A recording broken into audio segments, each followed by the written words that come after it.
श्रीमद् भागवत महापुराण की पावन कथा, इसको सुनकर मैं धन्य हो गया। अब मैं मर भी जाऊं तो मुझे कोई कष्ट नहीं होगा। सुखदेव जी क्रोधित होकर परीक्षित को डांट दिए कि मूर्ख, मैं तुझे 7 दिनों से कथा सुना रहा हूं और अभी भी तुझे लग रहा है कि तू मरेगा। तू कभी मर ही नहीं सकता। यह शरीर तेरा नष्ट होगा, तेरे अंदर जो जीवात्मा है वो निकलकर भगवान में समाहित हो जाएगी और जीवात्मा तू है, यह शरीर तेरा नहीं है। तू कभी मर नहीं सकता। और ये शरीर मिट्टी का है, इसी मिट्टी से बना है, इसी मिट्टी में मिल जाएगा।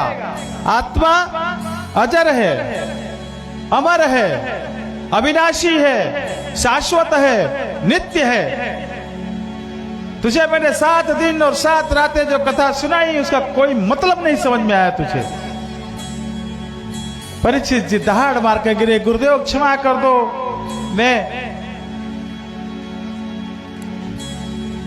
थोड़ा सा मेरे दिमाग में यह था कि मुझे ऋषि शमीक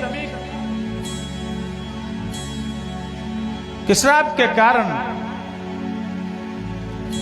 मुझे तक्षक डसने आएगा मुझे, इसलिए मेरापन मेरे अंदर रह गया, इसलिए मेरे मुंह से ऐसा निकल गया। बाकी तो आपकी कथा सुनकर मुझे यह ज्ञात है कि मैं कभी मर नहीं सकता, क्योंकि मैं आत्मा हूं, मैं परमात्मा का अंश हूं।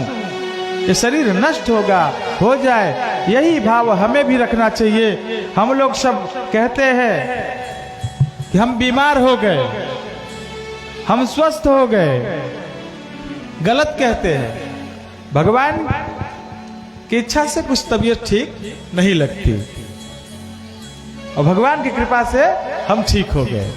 ये भाव लाना ही पड़ेगा अगर इस जीवन को, हमें इस जीवन का जो मूल तत्व है। अब ऐसा मत समझना आप लोग हम पंडित हैं तो वो वाले नहीं है जो तुलसी बाबा लिखते हैं। मार्ग सोई जा कहूँ जोई भावा, मार्ग सोई जा कहूँ जोई भावा, पंडित सोई जो गाल बजावा, पंडित सोई जो गाल बजावा। हम वो वाले नहीं है भैया, आप लोग सब ध्यान से सुन लो।